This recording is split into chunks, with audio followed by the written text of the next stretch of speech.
Estamos iniciando mais uma semana geral de estudos.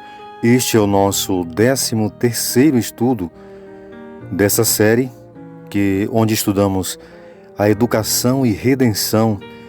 E o nosso tema geral desta última semana é Céu, Educação e Aprendizado Eterno. E como verso principal para memorizarmos, estamos com 1 Coríntios 2, verso 9, onde lemos: Nem olhos viram, nem ouvidos ouviram, nem jamais penetrou em coração humano o que Deus tem preparado para aqueles que o amam. A palavra do Senhor, ela nos traz uma grande esperança, porque muita gente se pergunta: depois que morremos, para onde vamos? O que acontece? A Bíblia deixa bem claro, ela apresenta uma grande compreensão do assunto, ao dizer que os fiéis que morreram descansam inconscientes no pó da terra, aguardando a ressurreição num dia da volta de Cristo, que nos levará para viver com Ele na escola celestial. Como vimos neste trimestre, a preparação para a vida no céu se dar no presente, e a nossa educação, independentemente do campo de estudo, deve nos preparar para a vida eterna. A Bíblia não deixa ninguém ignorante quanto ao destino dos mortos. Ela também separa dois grupos: os mortos em Cristo e os mortos que, durante a sua vida, não tiveram compromisso com Jesus. E aqui nós vamos ver qual o destino dos mortos em Cristo, de acordo com 1 João 5,13, 1 Timóteo 1,16, João 4,14 e muitos outros versos que nos remetem à seguinte pergunta: qual esperança é oferecida a nós pelas Sagradas Escrituras? Quando nós lemos estes versos, nós chegamos à conclusão de que é a esperança da ressurreição e vida eterna com Cristo, que é a grande promessa da palavra de Deus. O que você diria a alguém que mostra completa indiferença à questão da eternidade? Como ajudar essa pessoa a perceber que essa questão é uma posição bastante absurda?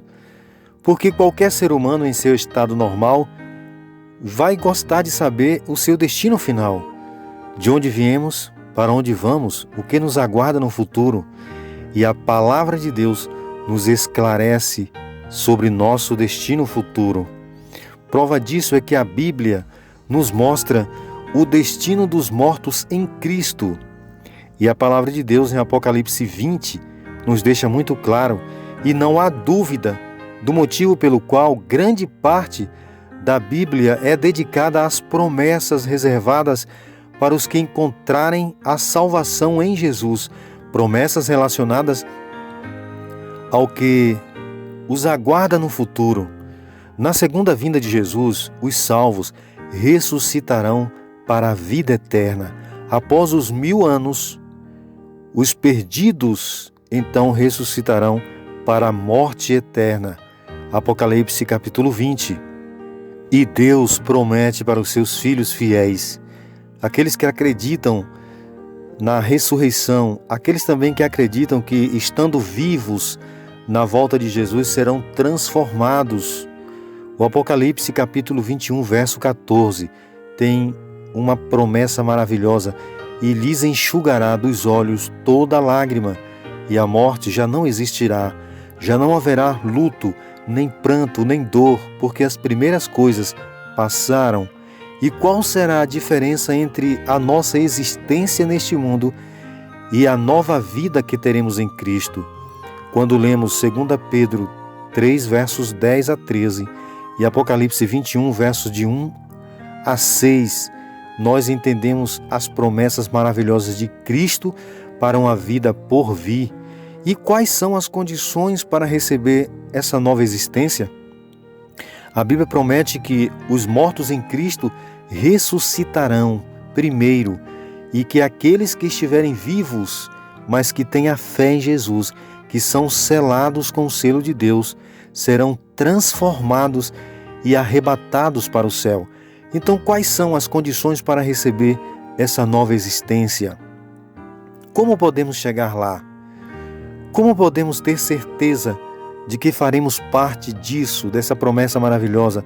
Que coisas em nossa vida poderiam nos impedir de participar do que Deus nos prometeu por meio de Jesus? Esta é uma reflexão individual. A salvação é algo que devemos disseminar no mundo inteiro, mas a decisão de aceitar Cristo como seu Salvador é uma decisão pessoal e intransferível. Deus promete àqueles que são fiéis a Ele, aqueles que o amam e dão a resposta do seu amor maravilhoso na cruz do Calvário, em 1 Coríntios 13, 12, 4, verso 5, a Bíblia diz que nós conheceremos alguns segredos de Deus. E de acordo com 1 Coríntios 13, 12, nós temos uma pergunta importantíssima: o que descobriremos quando todos os tristes episódios do pecado, sofrimento e morte finalmente terminarem? De acordo com estes versos e outras partes também da palavra de Deus, nós compreenderemos todas as coisas ocultas a nós. Deus há de nos revelar muitas das coisas que hoje embaçam a nossa vida, a nossa visão, que nos impede de enxergarmos a glória do nosso Senhor Jesus Cristo. E eu queria me dirigir agora especialmente a você, meu querido. Quais são as perguntas que afligem seu coração? Quais coisas hoje parecem incompreensíveis? Talvez você lê alguma coisa na Bíblia e não entende. Ou talvez você esteja preso a alguma teoria científica, alguma filosofia que talvez não vai te levar a nada. Porque a confiança em Deus em relação ao que entendemos agora pode nos ajudar em relação às coisas que, por enquanto, não compreendemos.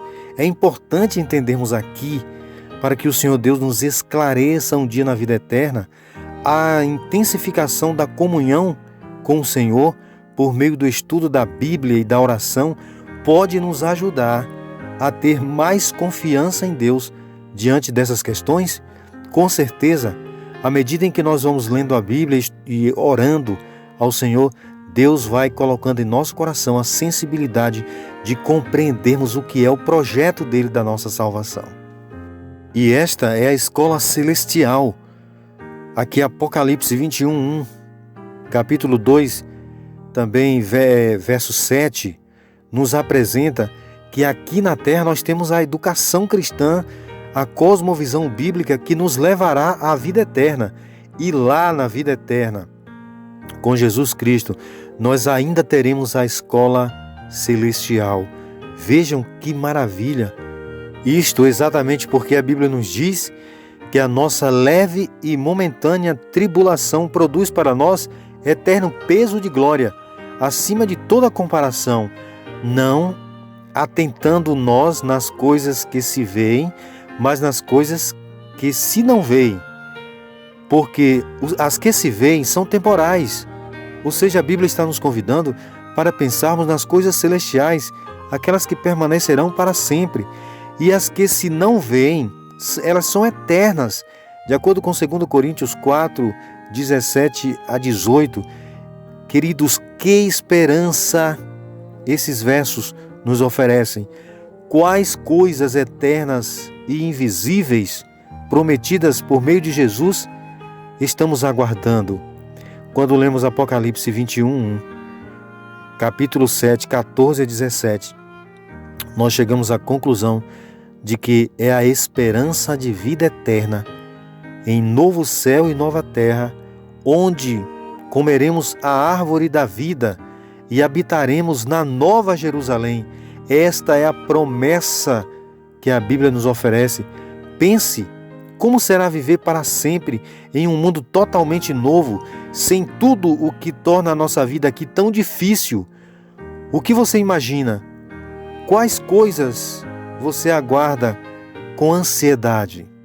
E o grande objetivo dessa escola celestial é que estudaremos para sempre o ministério ou mistério da piedade, o grande plano da redenção efetuado por Deus Pai, Deus Filho e Deus Espírito Santo, e na pessoa de Jesus Cristo, estando na cruz do Calvário, oferecendo sua vida, por mais reais que sejam as promessas oferecidas a nós em Jesus, por mais que tenhamos boas razões para crer nelas, o fato é que a Bíblia nos apresenta apenas sinais e vislumbres do que nos aguarda. No entanto, podemos ter a certeza de que essa vida futura será maravilhosa, pois podemos imaginar como a vida seria extraordinária em uma existência sem a devastação do pecado. Toda a nossa dor e sofrimento, todas as coisas contra as quais lutamos aqui, são consequências do pecado. Cristo veio desfazer isso tudo, e Ele restaurará a terra ao que Deus originalmente pretendia que ela fosse antes da entrada do pecado. Na verdade, será ainda melhor, porque em meio a todas essas glórias, poderemos para sempre contemplar as cicatrizes nas mãos e nos pés de Jesus Cristo, que foi o custo de nossa redenção. Todas as vezes que olharmos para Jesus e virmos nas suas mãos feridas, lembraremos que aquilo foi o preço da nossa redenção. Porque Jesus foi o nosso grande professor e será o nosso eterno professor na escola celestial. De acordo com Zacarias 13, verso 6, se alguém lhe disser: que feridas são estas nas tuas mãos? Ele responderá: são as feridas com que fui ferido na casa dos meus amigos.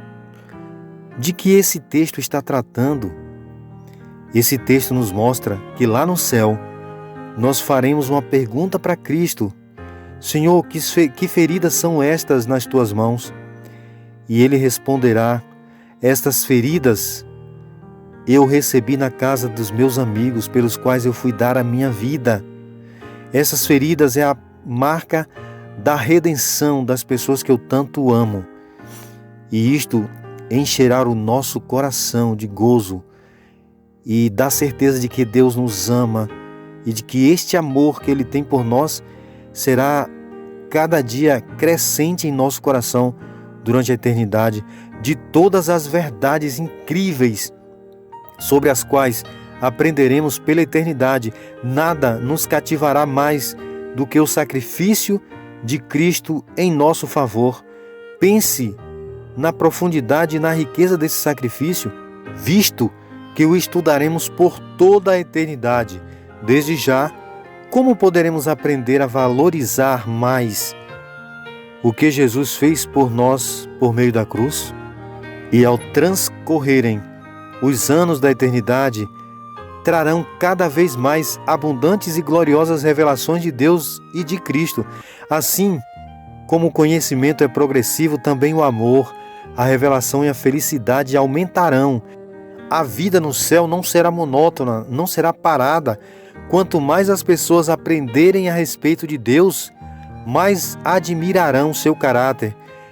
Quando Jesus lhes revelar as riquezas da redenção e os impressionantes feitos do grande conflito com Satanás, o coração dos resgatados baterá com mais forte devoção e com alegria mais arrebatadora dedilharão as harpas de ouro, e milhões de vozes se unirão para avolumar o poderoso coro de louvor. O grande conflito terminou. Esta será a música marcante dos redimidos. Pecado e pecadores não mais existem. O universo inteiro está purificado. Que maravilha! São palavras da grande escritora americana e inspirada por Deus, iluminada por Deus através do Santo Espírito, a profetisa Ellen Goldwhite, no seu livro O Grande Conflito, página 678. As promessas de Deus são tão maravilhosas para o futuro que enchem o nosso coração de gozo. A Bíblia diz que o leão, que aqui tanto precisamos respeitar e temer, se deitará então com um cordeiro, e tudo na nova terra será paz e harmonia. As árvores na nova terra serão retas e altaneiras sem deformidades. Deixemos que tudo quanto é belo em nosso lar terrestre nos lembre o rio de cristal e os campos verdejantes, as árvores tremulantes e as fontes vivas, a cidade resplandecente e os cantores vestidos de vestes brancas de nosso lar celestial, aquele mundo de beleza que nenhum artista pode pintar e nenhuma língua mortal pode descrever. Vimos apenas ou imaginamos apenas fagulhas. Deixe que sua mente imagine o lar dos redimidos, mas lembre-se de que ele será mais glorioso do que o pode pintar as suas mais brilhantes imaginação. Jesus Cristo voltará para cumprir as suas promessas. Não está ansioso o seu coração?